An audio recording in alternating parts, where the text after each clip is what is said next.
प्रदेश की कानून व्यवस्था को लेकर के विपक्ष सवाल खड़े कर रहा है। हालांकि विपक्ष के सवालों का भारतीय जनता पार्टी किस तरीके से जवाब देगी, इसी पर बात करने के लिए हमारे साथ बीजेपी के प्रवक्ता राकेश त्रिपाठी जी हैं। राकेश जी, जिस तरीके से विपक्ष कह रहा है कि उत्तर प्रदेश में कानून व्यवस्था पूरी तरीके से ध्वस्त हो चुकी है, जिस तरीके से नोएडा पुलिस गाजियाबाद में एक आरोपी को गिरफ्तार करने गई, वहां पर पुलिस के ऊपर पथराव हो गया और फायरिंग हुई, उसमें यह भी बताया जा रहा है कि एक पुलिसकर्मी की मौत हो गई है। तो जिस तरीके से कानून व्यवस्था को लेकर के विपक्ष सवाल खड़े कर रहा है, उसको लेकर के भारतीय जनता पार्टी क्या कहेगी? देखिए, जो घटना घटित हुई है उस घटना में कौन कौन लोग दोषी हैं उनकी पहचान की जाएगी और उनको सबक सिखाने का काम किया जाएगा।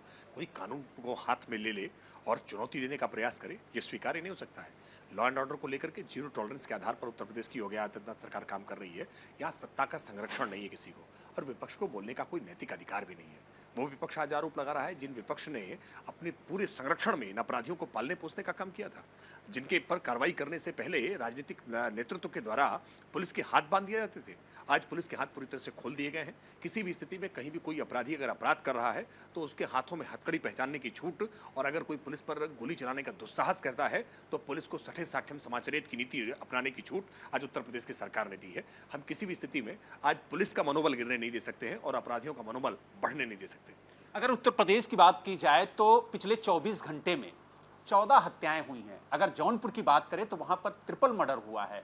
तो जिस तरीके से सवाल खड़े किए जा रहे हैं विपक्ष की तरफ से, उसको लेकर के क्या कहेंगे? देखिए, उत्तर प्रदेश बड़ा राज्य है। इस गिनती के आधार पर अगर आप देखेंगे तो उत्तर प्रदेश का नंबर हमेशा दिखाई ज्यादा पड़ेगा, लेकिन अगर आप उसको औसत के आधार पर निकाल कर देखेंगे, आज देश भर के अलग अलग राज्यों के आधार पर देखेंगे और पिछली सरकारों की तुलना के आधार पर देखेंगे, तो आज उत्तर प्रदेश में हमने संगठित अपराध पर काफी लगाम लगाने का काम किया है। उत्तर प्रदेश में जिस तरह से डकैती हुआ करती थी, रंगदारी वसूली की जाती थी, अपहरण का उद्योग चलाया जाता था, उत्तर प्रदेश के संगठित अपराध को हमने आज न्यूट्रलाइज करने का काम किया है। और जहां कहीं भी आक्रोश में, आवेश में इस प्रकार की घटनाएं कहीं घटी हैं या पारिवारिक विवादों के कारण घटनाएं घटी हैं, वहां भी जवाबदेही तय करते हुए अपराधियों को जेल की सलाखों के पीछे भेजा है।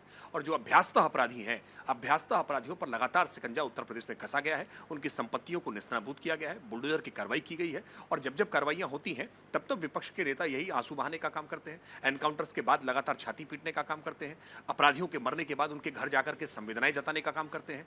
इस विपक्ष को कोई नैतिक अधिकार नहीं है कि वो भारतीय जनता पार्टी की योगी आदित्यनाथ सरकार पर कानून व्यवस्था के मसले पर कोई सवाल खड़ा करे। राकेश जी, अगर बात की जाए तो योगी आदित्यनाथ की सरकार की पहली पहचान ही है कि कानून व्यवस्था बेहतर करना, बुलडोजर कार्रवाई, ऑपरेशन लंगड़ा चलाना, तमाम तरीके से जो अपराधी हैं उन पर अंकुश लगाने की कार्रवाई लगातार सरकार की तरफ से की गई है। लेकिन जिस तरीके से सवाल विपक्ष उठा रहा है और इस मुद्दे को लेकर के 2027 के चुनाव के जो समीकरण हैं उसमें भी कहीं ना कहीं जो कानून व्यवस्था है वो एक बड़ा मुद्दा रहने वाला है। तो ऐसे में जो विपक्ष भारतीय जनता पार्टी और योगी सरकार को घेरने की कोशिश कर रहा है, उसको लेकर के क्या कहें? देखिए, याद करिए वर्ष 2012 का उत्तर प्रदेश का विधानसभा चुनाव, जब समाजवादी पार्टी की गुंडागर्दी से आजिज आकर के बसपा ने एक नारा दिया था कि चढ़ गुंडन की छाती पर मुहर लगाओ हाथी पर।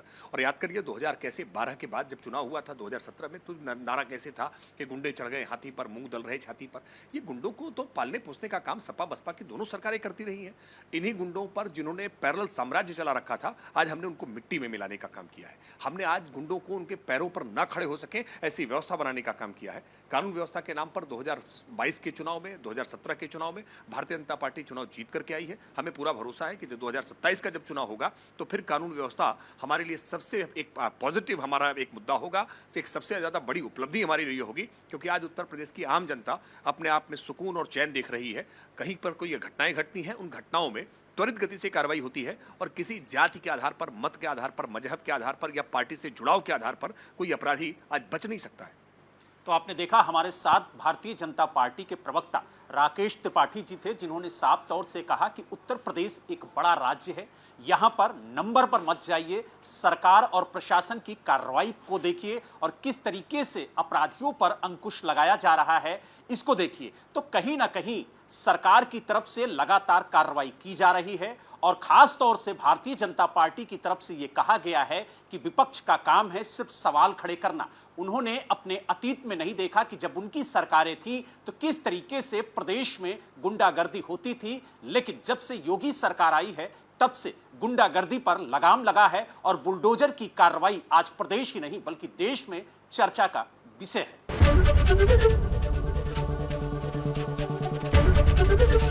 एबीपी गंगा, खबर आपकी, जुबान आपकी।